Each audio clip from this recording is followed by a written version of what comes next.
eh bien avec un nouvel invité dans un nouvel endroit. Vous allez voir, il va vous envoyer une très belle carte postale. Je voulais quand même avant vous rappeler que vous pouvez retrouver ce podcast sur Deezer, sur Spotify, sur le site internet de nordicwalkingadventure.fr. Même si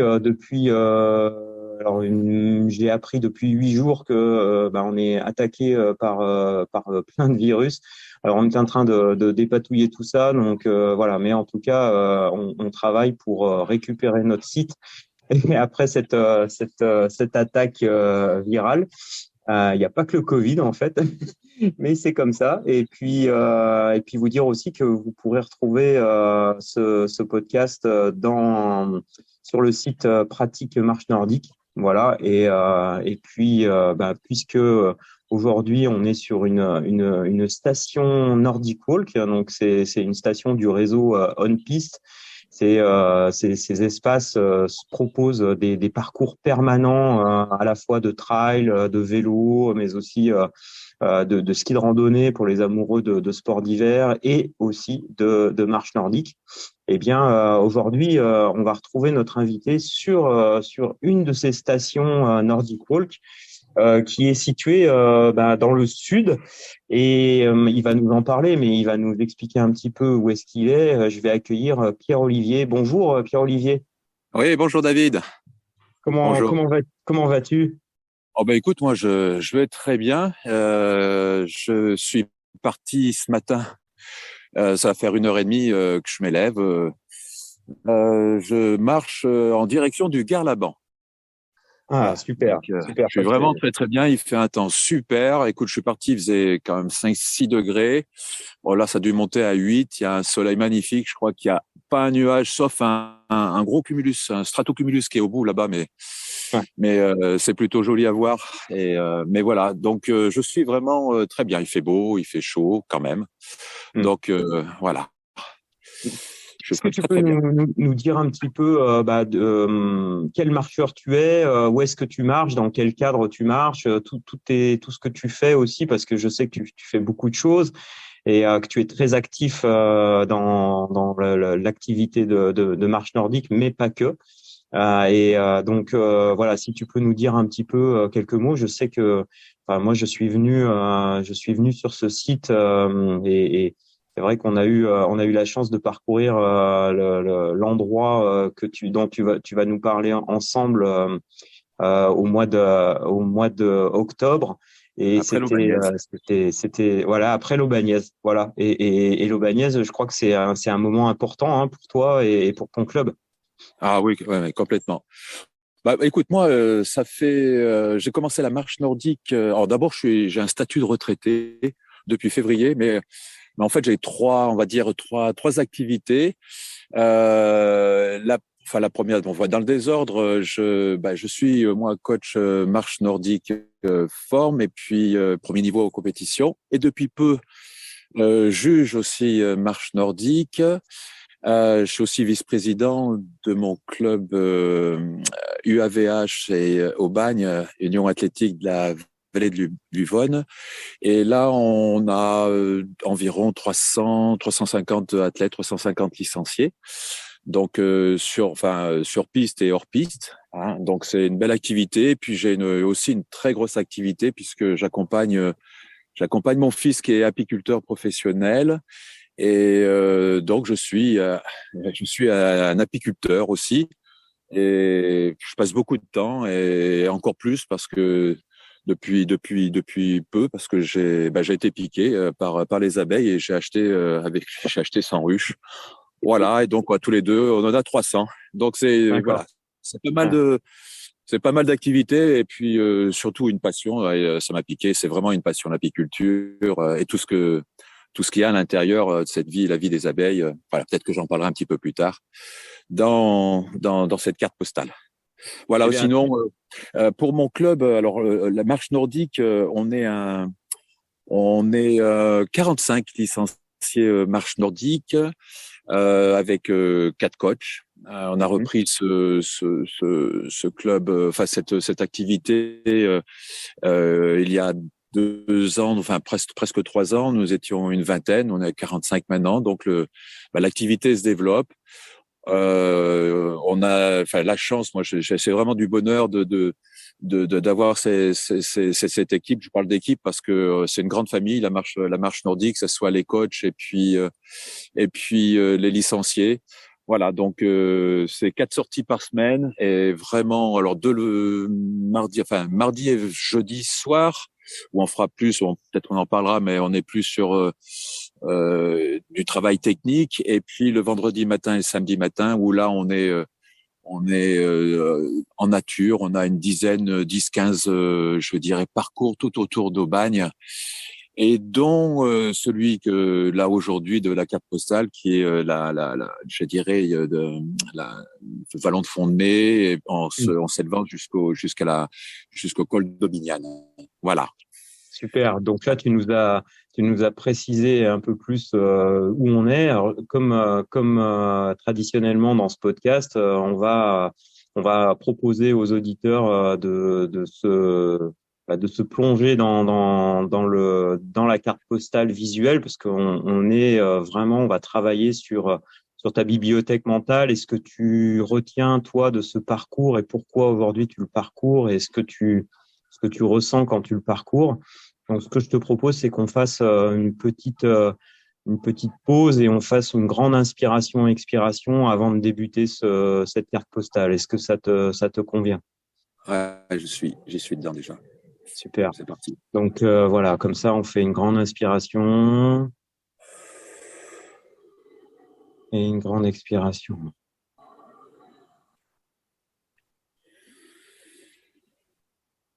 Voilà, avec cette introduction sur le souffle et sur la respiration, on a beaucoup échangé lors de notre marche ensemble là-dessus, mais est-ce que tu peux nous dire d'où est-ce qu'on part, qu'est-ce qu'on voit quand on arrive sur ce site d'Aimé, donc que tu as commencé à évoquer? Alors moi, je te propose, en fait, c'est une balade. On va partir. Alors, le Garlaban, c'est un massif, hein, c'est un grand massif où il y a alors le Garlaban, la croix du Garlaban est, pour le situer, est à 714 mètres d'altitude. Et le Garlaban, ça se situe entre Marseille et Aubagne. Et c'est un grand massif. C'est un grand massif où on retrouve. Alors on peut marcher, on peut faire du VTT, on peut faire du trail. Il y a des randonneurs. Enfin, moi, j'ai choisi cette carte postale, j'ai choisi cette balade parce que, d'abord, c'est vraiment l'endroit où j'aime me ressourcer. C'est vraiment l'endroit parce que enfin, je te l'ai dit, mais je suis un fan de Pagnol. Je veux dire, gamin, je veux dire, dans ma bibliothèque, mes parents avaient tous les romans de Pagnol. Donc, et j'ai la chance d'habiter à 10 minutes, hein, tu as vu, en voiture. Ouais. Et chaque fois que j'ai besoin de prendre de l'inspiration, chaque fois que je suis pas bien, et ma femme, elle me dit, écoute, allez, va courir, va marcher, et c'est dans le Garlaban que j'aime me retrouver. Donc on part, tu te rappelles, on part de Fond-de-Mai. Oui. Donc là, on part de Fond-de-Mai. Je dis, on est à 10 minutes de chez moi, c'est le pied du Garlaban. Et puis après, on s'élève, on passe sur une ferme. Tu te rappelles, Oui. avec des ânes. Oui. Et là, je suis pratiquement à la hauteur du col d'Aubignan, puisque ça fait pratiquement 1 heure et demie que je monte. Ah oui. Ouais. Et voilà. Et on va arriver donc on va arriver au col d'Aubignan. Et alors juste avant, je suis passé aussi au puits de Rému. Ah oui. Puits de Rému, je sais pas si tu te rappelles, c'est là où on a tourné la fille du Putatier. Donc ça le puits de Rému, c'est un film qui a été tourné en 1940 avec Rému et Fernandel. Et puis après, donc on va arriver tout de suite après, on arrivera à la ferme d'Angèle. Ouais. Alors pour certains, ça va leur parler. Il y a la ferme d'Angèle qui, je sais pas si tu te rappelles, une ferme qui va être restaurée, hein, parce qu'aujourd'hui c'est vraiment une ruine. Ouais. Et voilà, et c'est vraiment voilà. Après la ferme d'Angèle, on va monter sur en direction du Garlaban. On va aller on va passer par aussi les gravures. Hein, Mhm. on parlera des gravures de Mhm. Louis-Édouard. Et puis après, on arrivera sur le Garlaban, à la croix du Garlaban, et on redescendra par le vallon des Piches. Et on s'arrêtera sur la grotte, la grotte de Manon. Et pour revenir après sur le col d'Aubignan et redescendre sur le parking de Font-de-Mai. Voilà un petit peu le circuit que je te propose. Eh bien, tu vois, au travers de ce que tu es en train de nous décrire et ce qu'on peut voir sur ce parcours, je commence aussi à entendre des choses. On avait été surpris de tout ça, de ce, tu sais, ce petit vent là qui parcourt ce vallon et qui nous rapporte un peu toutes ces histoires autour du cinéma. Je sais que tu es un grand fan de toute cette épopée cinématographique qui s'est passée autour de ce site. Et c'est vrai que moi, ce que je me souviens, c'est d'avoir vraiment presque entendu ça tourne, tu sais, dans l'ambiance un peu cinématographique en pleine nature, parce que c'est aussi ça qui est vraiment quelque chose qui m'a marqué sur ce parcours. Est-ce que ça t'a marqué les deux trous qui étaient dans la foi- les deux trous qui étaient dans la ferme d'Angèle? C'est ce que tu te rappelles, ces deux trous qui sont dans les murs? Euh, oui, Et il me semble que tu m'avais expliqué que ces trous avaient été faits par rapport aux angles de tournage, c'est ça? C'est quelque chose exactement, comme ça? Ouais. il y avait deux. Alors toutes ces histoires, tu imagines bien qu'elles sont racontées qu'elles m'ont été racontées par des Marseillais. Donc, alors avec tout l'amour qu'ils ont quand ils racontent ces histoires. Et en Ouais. fait, ces deux trous qu'on a, c'est une petite, la ferme d'Angèle, c'est vraiment une petite maison. Et tu as deux trous. Et dans ces deux trous, en fait, il y avait les deux caméras. Et ces deux caméras, il faut savoir, c'était des caméras qui faisaient, je crois, plus de 80 kilos. Donc on montait les caméras à dos d'hommes, hein, du village au-dessous de la Treille, hein, où est aujourd'hui enterré Marcel Pagnol. Et en Mhm. fait, il tournait ses plans avec ses caméras. On se rend pas compte, hein, nous aujourd'hui, on a des petites caméras, hein, regarde. Et voilà, donc ça c'est un peu l'histoire. Et en fait, tout était tourné par des gens du village. La maison a été construite par le maçon du village. Je sais pas si tu te rappelles, ça a été tourné à un moment où il y avait beaucoup de bruit autour de la maison et de bruit. En fait, il y avait des bruits on pouvait pas filmer parce qu'il y avait tellement de bruit des cigales, hein, parce que les cigales, ça fait ici il y a énormément de pins tout autour et pour filmer, en fait, ils avaient pris des personnes qui faisaient grimper dans les arbres. Et au moment du tournage, du moment où on dit on tourne, et à ce moment-là, eh bien, dans les arbres, il y avait des personnes qui tapaient, pas avec des balais, mais sur les branches pour faire taire pour faire taire les cigales. Voilà, donc c'était les premiers moments de la cinématographie où on filmait. Donc c'était vraiment sympa. Donc ça, c'est vraiment la ferme d'Angèle. Et c'est un film qui a été filmé en 1934, hein, donc c'est loin. Il y avait Rému, Fernandel, il y avait Oran de Mazel. Enfin voilà, c'était une belle époque. C'était une belle époque. Et Voilà. au travers de ton parcours, c'est ce qu'on va retrouver. C'est vraiment le fond, le fond ce cheminement qu'on va pouvoir faire en marche nordique. Ouais. Alors moi, je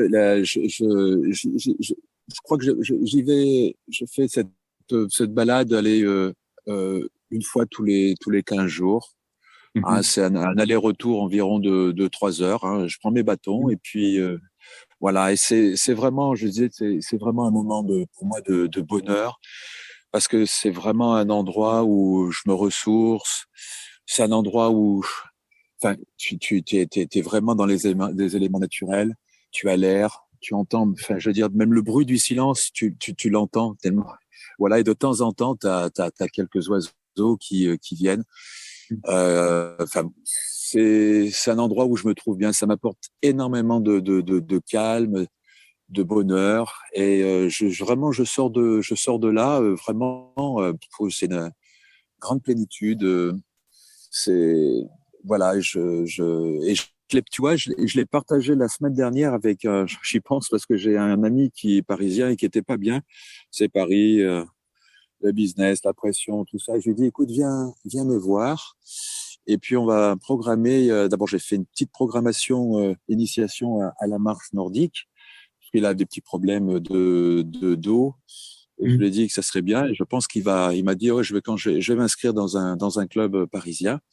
Et puis je lui ai dit, écoute, on va faire le Garlaban. Mhm. Écoute, il est monté, il a fait cette balade, et à la fin, il m'a dit, écoute, Pierre, c'est ça le bonheur. Eh bien, voilà, je lui ai fait prendre, même froisser du thym dans les mains, du romarin, sentir un peu tout ça, toutes ces choses qu'on n'a pas l'habitude de faire, prendre le temps de respirer, prendre le temps de regarder, d'observer les choses, tu vois, d'être vraiment aligné, c'est-à-dire je marche et je regarde, je vis ce que je suis en train de faire. Et ça, il l'a fait, et à la fin, ben, je pense que ça, il était rempli de joie, de bonheur. Et en fait, ben, moi, ça m'a fait du bien aussi de lui apporter aussi ce plaisir. Ouais. Je me souviens tout à fait de ces senteurs de thym, de romarin là, au détour d'un virage ça nous a même presque heurté euh, dans le sens où ça nous a stoppé parce que c'était tellement rempli de parfums qu'on a été stoppé par ce moment-là de senteur sur ce parcours qu'on a fait ensemble là, au mois d'octobre sur le Garlabou. Bah, écoute, moi, je suis là, tu vois, je me suis arrêté, hein, je me suis calé sur une pierre, et tout autour de moi, allez, allez, tout autour de moi, vraiment, là, on est vraiment dans la garrigue pure, hein. Mmh. C'est du romarin à 70%, allez, 20% de thym, je vois un peu de cyste cotonneux, et ben écoute, voilà, et puis de la pierre, hein, on est dans un massif de calcaire. Oui. Et alors moi, ce sont des plantes que j'apprécie parce que je suis apiculteur aussi. Ah Et oui. t'imagines bien que ce sont des fleurs que nous, apiculteurs, on aime, puisque ce sont des plantes mellifères, hein, que ce soit le romarin, le thym et le cyste cotonneux. Donc, bah, nous, au printemps, on guette un petit peu, dès qu'il y a un petit peu de pluie, on guette tout ça parce que c'est le moment de la floraison, et c'est là où on va faire du miel, du miel de garrigue. Donc Mmh. voilà, ça c'est important. Et vraiment le massif du Garlaban, quand on part quand on part du départ, on est plutôt sur une faune, une flore avec plutôt des pins sylvestres, des pins, Mmh. alors, il y a pas de pin parasol, pin sylvestre, pin d'Alep. Et Mmh. puis, je sais pas si tu te rappelles, et puis il y a quelques chênes Oui, kermès et des oui, chênes verts. Et oui. dès que tu t'élèves après, on est vraiment sur de la garrigue. Et là, c'est vraiment ça s'élève, c'est de la garrigue à 1 mètre 50. Et là, on est vraiment voilà, des petites plantes, hein, thym, romarin, on a un peu de fenouil, un peu de menthe. Enfin, il y a plein de petites choses comme ça qui sont sympas. Et juste avant d'arriver au Garlaban, on retrouve un moment, on a une sorte de petit plateau avec du thym, pas du thym, des pins. Souvent l'été, on se réfugie ici. C'est souvent l'endroit où on va pique-niquer. Et avant de prendre ce rocher, parce qu'on montait le rocher, alors là, on n'est plus en marche nordique, c'est plus des chemins de chèvres, hein, ou des Mmh. singles. Et Mmh. ils sont des marches, et on va aller on a un quart d'heure, 20 minutes pour monter jusqu'à la croix. Ouais. Et là, une fois que tu as la croix, bah, Mmh. c'est une Ah oui. vue à 360 tout autour, hein. C'est magnifique. Oui, parce qu'on voit vraiment très très loin, hein. Je me souviens sur les grandes calanques. Enfin, tu me décrivais tout ce panorama là. C'était vraiment une très Ah bah très belle tu, vue, hein. ah bah là alors tu es à, j'entends un chien, bah c'est un chien avec une cloche, c'est pas un chien de chasse, hein. Ah non non, c'est quelqu'un qui se balade. Écoute, là tu vois, je regarde alors là de loin, je vois le Cap Canaille, hein. Le Cap Canaille, c'est les Calanques, c'est juste en dessous. On a Cassis. Ouais, Et après, donc, juste un petit peu avant, on a la vallée de l'Uvonne, qui est la vallée qui est entre Marseille et puis Aubagne. On voit le Haut-Var de l'autre côté, avec là, ça y est, on voit la Sainte-Baume, ouais, hein, la Sainte-Baume qui a aussi un très très beau massif avec plein de courses, alors d'escalade aussi, et puis en plus, bah, enfin quoi qu'ici aussi on peut grimper, il y a quelques voies dans le Garlaban, mais surtout dans la Sainte-Baume, il y a plus de voies à faire, et puis de très très belles balades. On voit après quand on se retourne, alors la Sainte-Baume elle est à 1100 et quelques, je sais plus combien, 150, 114, je sais plus. Et de l'autre côté, après quand on se tourne, puisqu'on est vraiment une vue à 360, on va voir de loin le- le- ah, moi j'ai des ruches là-bas en dessous, là, j'ai un trou. Van Gogh, enfin, j'ai vraiment un trou. ah, vers mince, Ah, euh, à Marseille, j'ai un vers trou. Vers Aix-en-Provence, ouais, Ouais, en dessous d'Aix-en-Provence, la Sainte-Victoire. c'est pas possible. La Sainte-Victoire, merci. La Sainte-Victoire, et voilà. Et puis même quand il fait très très très beau, on peut même voir le Mont Ventoux, et même Ah ouais. derrière voilà. Non, c'est vraiment très très beau. Il y a vraiment plein de chemins de rando, plein de chemins pour se balader en marche, en marche nordique, en trail, en VTT. C'est vraiment, on vient de très très loin, hein, Hmm. j'allais dire presque visiter le Guerlaban, hein. Ouais. Voilà, c'est une belle balade. Est-ce que tu peux nous parler des sensations qu'on a justement sur ce parcours? Tu parlais de cailloux, mais moi je me souviens quand même avoir eu des sensations vraiment de souplesse de sol, et malgré le fait qu'il y ait des cailloux, on a un parcours qui se dessine en termes de topographie qui est assez progressif, et qui permet justement de bien à la fois s'échauffer et puis petit à petit de progresser et de gravir, si on veut, jusqu'à la croix, hein. Mais moi, c'est un peu cette sensation. Est-ce que tu peux nous parler de ça? Bah, écoute, nous quand on part de la ferme, c'est vraiment, alors c'est un DFCI qui s'élève tranquillement. C'est vraiment un parcours qu'on peut faire en marche nordique, Mm. et c'est relativement souple. Il y a très peu de cailloux. On n'est plus sur de la terre, Mhm. et voilà. Et donc ça c'est vraiment très très bien pour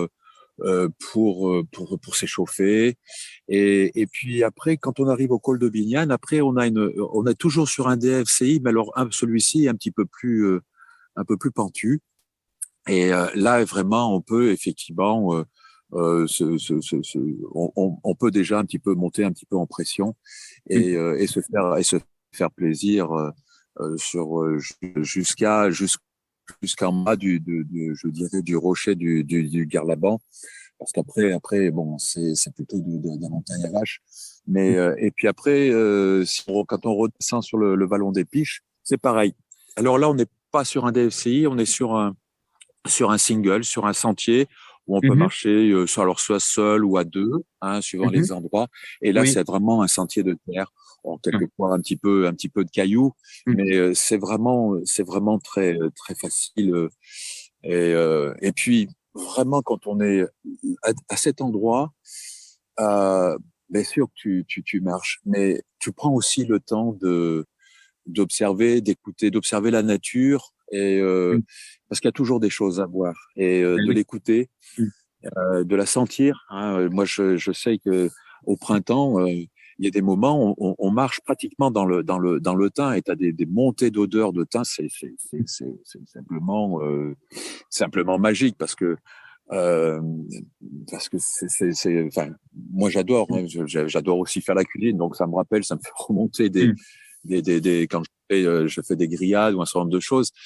Donc en fait, ça te fait remonter, oui, plein de choses, de belles choses, et vraiment il faut prendre le temps, et en même temps, tu vois, on est bien parce qu'on est en marche nordique, on fait travailler ses jambes, on fait travailler ses bras, le cardio aussi. Mhm. Écoute, c'est que du bonheur, hein. Ah On bah est bien. oui, ah oui. Justement, je sais que tu es très épicurien, que on a beaucoup évoqué le thym, le romarin, des saveurs. Qu'est-ce que, aujourd'hui, quand tu parcours ce sentier, qu'est-ce que tu gardes, comme saveur, ou comment tu qualifierais un petit peu ce parcours? Il est plutôt salé, plutôt sucré salé, plutôt, hum, Ah juste, bah, est-ce que, ouais, je dirais sucré salé. Bah, tiens, tu me parles de sucré salé. Ah ben je verrais bien, je le vois bien, tu vois. Alors, moi, c'est peut-être un peu le moment où on pourrait le faire, une bonne épaule d'agneau au four, tu vois, une cuisson 5 heures, 7 heures, c'est hum, un peu long pour moi. hum, Ouais, je vais la faire cuire dans du thym, hum, hein, et puis je mettrai un peu de sucré au dernier moment, hein, je veux dire une demi-heure avant, où je vais mettre un peu de miel de garrigue sur mon épaule, hum, et voilà, pour la laisser terminer tranquillement à la cuisson. hum. Voilà ce que ça m'évoque. Si tu me parles d'une recette comme ça, quand je regarde la nature, parce que là, je suis vraiment les pieds dans le thym et dans le romarin. Ouais. Voilà, ça me met, C'est, ça me donne faim tout ça. c'est un petit peu comme, avec Pagnol, avec les amis, on se retrouve autour d'un bon parcours, et on va pratiquer la marche nordique, et effectivement, on va aussi éveiller tous nos sens sur ce parcours, et ça s'y prête vraiment. Moi, c'est vraiment ce que j'avais retenu de notre virée qu'on avait fait ensemble au petit matin là. Ouais, c'était vraiment sympa. C'était un beau moment qu'on avait passé. Vraiment, Ouais. vraiment, Ouais. j'ai adoré, j'ai adoré. Écoute, voilà, donc ça c'est mon domaine, c'est vraiment l'endroit que j'aime, où j'aime amener mes amis, ma famille. J'ai beaucoup voyagé un peu partout en France, et j'ai gardé des amis, et chaque fois qu'ils viennent, je leur dis, écoutez, je vais vous faire découvrir mon trésor. Mm. Et quand je les amène ici, alors bon, certains connaissent un petit peu enfin, ont lu, enfin, Pagnol, et, je leur fais faire ce parcours. Et donc, on part très tôt le matin, enfin très tôt, on part à 8h30. Et puis l'idée, en fait, c'est qu'on rentre sur le coup de, allez, midi et demi, 1 heure, voilà. Et puis, pour préparer le barbecue, enfin, prendre l'apéro, Mm. petit Jeannot. Enfin, le Jeannot, c'est le pastis d'Aubagne. Parce Euh, que, comme je dis, moi, je marche, je fais du sport aussi pour bien manger, pour bien boire. mm. Bien Voilà. sûr. Mais Ouais. bien sûr avec modération, hein, non. Mais c'est aussi le plaisir. Le plaisir, c'est tout ça aussi, hein. C'est le sport, la rencontre avec des amis, et puis l'après-sport, hein. Mm. Mm. Et ça c'est le top. C'est vraiment l'ambiance de cette station Nordic Walk là, au cœur du pays d'Aubagne. Et moi, enfin, c'est vraiment les choses qui m'ont marqué quand je suis venu aussi voir tous ces parcours. Et écoute, je te remercie grandement pour cette cette carte postale très très haute en senteur, en bruit, en sensation. Est-ce que, tu sais, avant d'envoyer la carte postale, il y a toujours le petit post-scriptum. Est-ce que tu veux nous rajouter quelque chose? Ah bah écoute, moi je dirais, qu'est-ce que, enfin, je suis toujours encore, je reprendrai l'expression de mon ami là à la fin de sa balade. C'est marcher, respirer, observer, faire du sport. Eh bien, c'est que du bonheur. C'est ça le bonheur. Et je vais Mm. dire, faites-vous plaisir parce que c'est vraiment à la portée de tous et ça fait tellement bien et c'est plein d'énergie. C'est plein d'énergie positive pour la suite, pour être bien dans sa tête, bien dans son corps. Voilà, Mm. faites-vous plaisir, c'est que du bonheur. Voilà, ça c'est pour moi le plus important, le plus important. Ben, Voilà. je crois que cette carte postale est complète pour nos auditeurs. On va te remercier grandement de ce post et puis forcément on va inviter les auditeurs à prendre contact avec toi hein, si aujourd'hui ils veulent venir découvrir la station, les parcours autour d'Aubagne. Ben tu peux être quelqu'un de Com- conseil complètement, en tout cas. complètement, complètement. Ouais, je pourrais leur parler. J'ai oublié de leur parler aussi des gravures de Monsieur Douard. Enfin bon, on en reparlera. Ah oui, Je oui. leur en parlerai. Ouais. Et puis aussi. Alors moi, effectivement, je suis un petit guide, hein, parce que voilà, mais un petit guide Ouais, passionné. Mais ouais. aussi avec l'Office du tourisme, il y a plein de balades Oui, en été. Ils ont plein de parcours. Il y a aussi des parcours aussi pour découvrir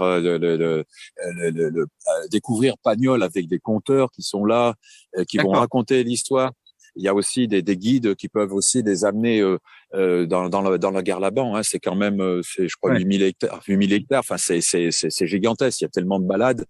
bien Donc sûr. voilà. Mais moi, je serais, j'aurais un grand plaisir. Encore ça, c'est des choses qui me nourrissent d'amener des amis et de leur faire découvrir ma passion et ce que j'aime. Voilà, Bah, voilà. c'est vrai que la marche nordique est une grande communauté. On était en Ah, Pologne ensemble au mois de juin ouais, et on sait bien, c'est ce qu'on a aussi ressenti avec les Bretons, avec les gens du Nord, les gens du centre, etc. Mais c'était ça. On est aussi une grande communauté, une grande famille et et ils sont les bienvenus. ouais, ouais, Les ouais. Bretons, les Nordistes, tout le monde, tout le monde. Je les aime Bah écoute, tous. il est temps de saluer nos auditeurs et de leur donner rendez-vous sur d'autres podcasts de vagabondage nordique, en tout cas avec de nouveaux parcours, de nouvelles cartes postales, de nouvelles rencontres.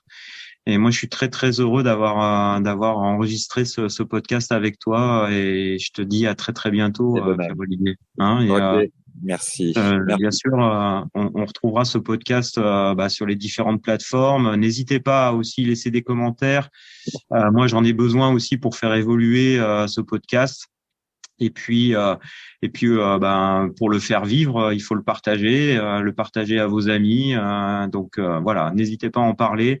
Vagabondage nordique avec David, Nordic Walking Adventure. Et puis, je vous rappelle le partenariat avec le magazine spécialisé de la marche nordique, Pratique Marche Nordique, qui est pas très loin, qui est plutôt Isabelle est basée sur Nice, mais elle est pas très loin. Oui, Et je pense que en écoutant ce podcast, elle aura certainement envie de venir te rencontrer et de marcher à tes côtés. Donc on en parle. voilà, ce sera un petit Ouais. clin d'œil à Ok, Isabelle. ouais. Bon, en tout cas, Bon, écoute, Pierre-Olivier, je te souhaite une très bonne journée. À très bientôt. Un merci, grand merci merci pour à ce toi. bon moment qu'on a partagé ensemble. Merci David, merci. Merci. Allez, Merci, à bientôt. salut, au revoir.